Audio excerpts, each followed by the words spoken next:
Is this thing on? Okay, just checking. Because I'm going to read the Godzilla creepypasta.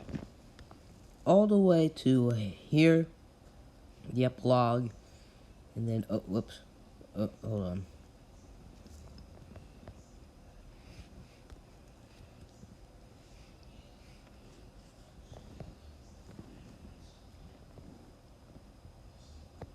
I should really play this game. Not gonna lie.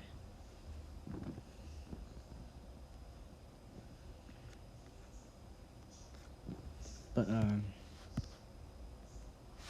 gonna read. So, here we go.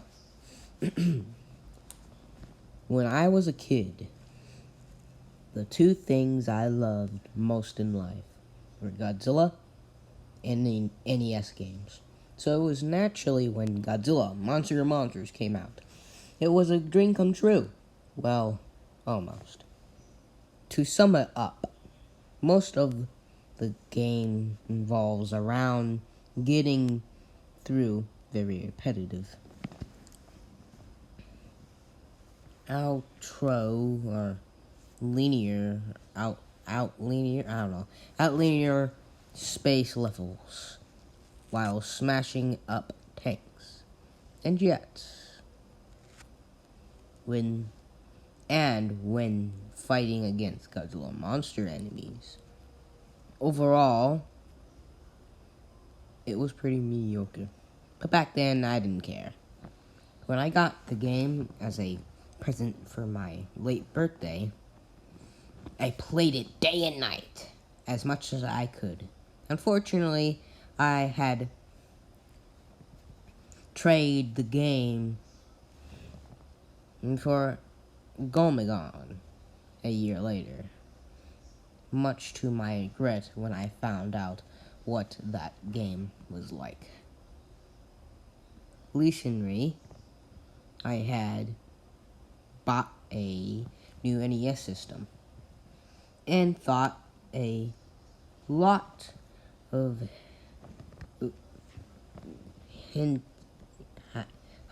hunting and axing around. My friend Billy finally managed to find a copy of Godzilla Monster of Monsters. I was pumped to play my favorite childhood game. It was never ever concurred to ask where Billy found it. He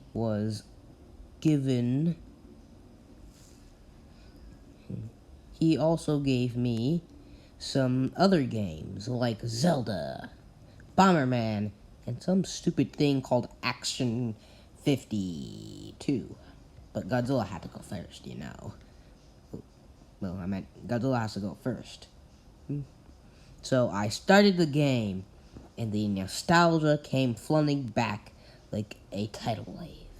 Godzilla's 8-bit theme song flooded poundedly through the speakers, and I was soon grinning like an idiot. Some people laugh at me for playing such outdated games, but I never had as much enjoyment from any games than those on the NES. Those 8-bit games take me back to when things were much simpler, more safer. But after what happened with this game, I don't have those feelings anymore. I had forgotten how quick the fun of smashing things as Godzilla roll off in the swelling levels. The game's bombs barred you with bullets and things smashing into you from every direction, and you're too big to avoid most of them. My thoughts of my excitement had wore down some. It wasn't long. It wasn't at long before. It wasn't long at all before I got to my first boss fight. My first opponent was Godzilla, the Asir squid kaiju who never appeared in the Godzilla film, or Godzilla movie. The most annoying thing about fighting Godzilla is that he always blocks you into a corner and starts smacking you with his tentacles. And you're unable to move until he gets off of you.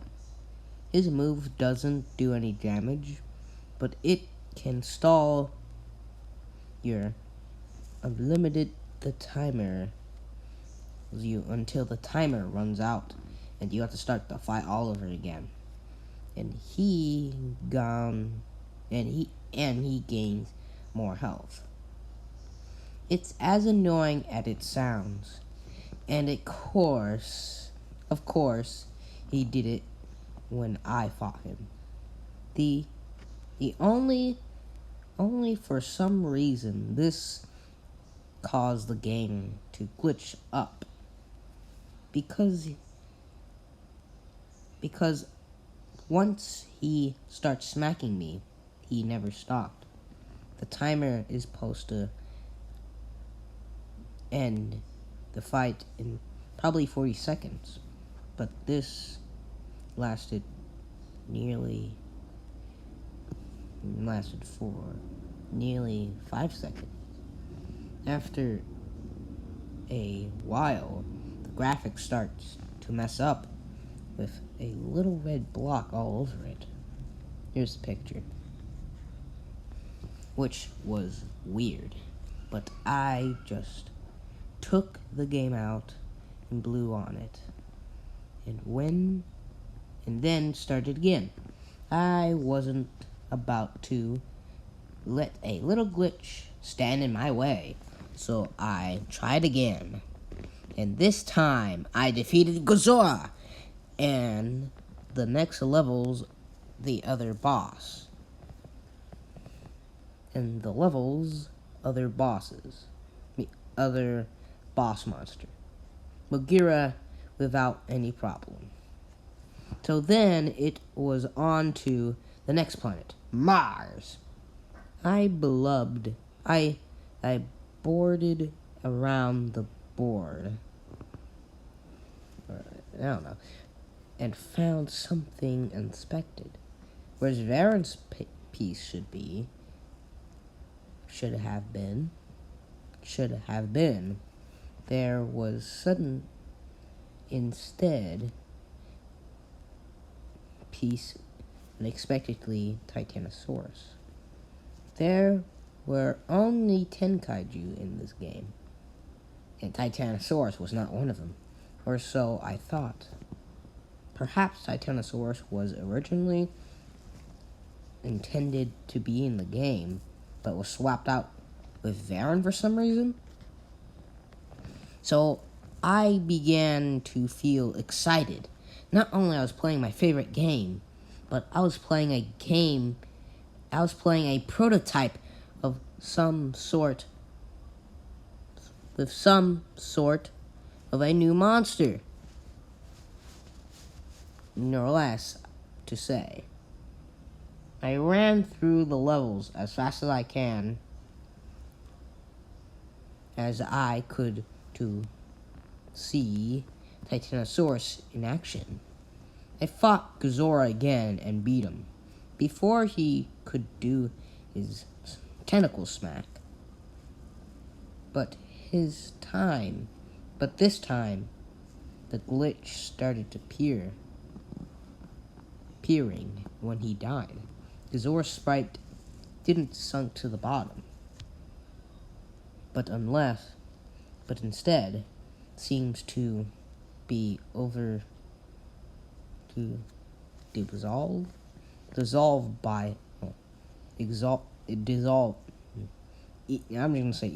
eaten by the glitch, and his eyes started randomly spawn all over the screen. Here's the picture again. Woo! I know now that these glitches with Godzilla was my first warning sign that something was very wrong with this game. But I was foolish and ignored it.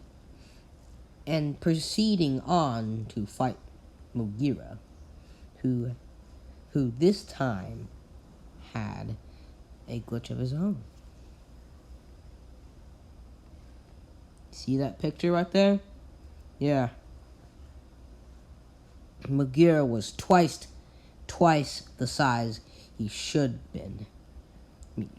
have been, which startled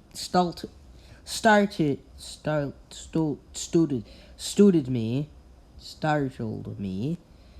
He was also contributed harder to beat than beater than usual, which is to say, not at all. But soon I had defeated him also, and when he died, yet another glitch happened. Here it is. This happened extremely fast, so I was lucky to get a screen cap of it at all. But what happened was that the giant Mugira sprite started to shatter and melt. Also, if you look at the garbled text at the right corner of the screen, you notice that it appears to be a bird in a cage. I still have no idea what that means.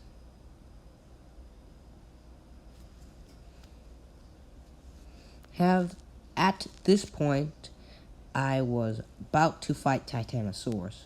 I was a little worried as to what kind of glitches would happen this time. But to my surprise, Titanosaurus looked just fine. Through all of the game, Sword Blade monsters were the same height. Titanosaurus was just a bit taller,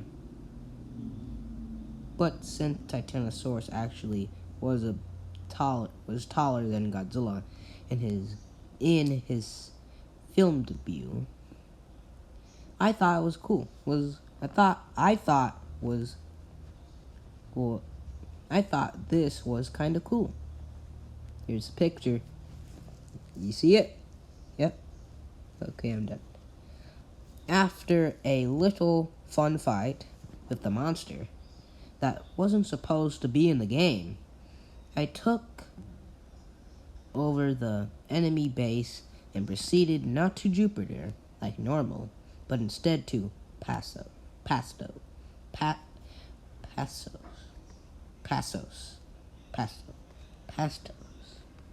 Here it is, Pastos. Yeah, and this would be it for this. So yeah, I would read the other one, but I'm gonna reread this, and I should not be telling this, but yeah, I will see you later. Bye bye. Julian is signing out.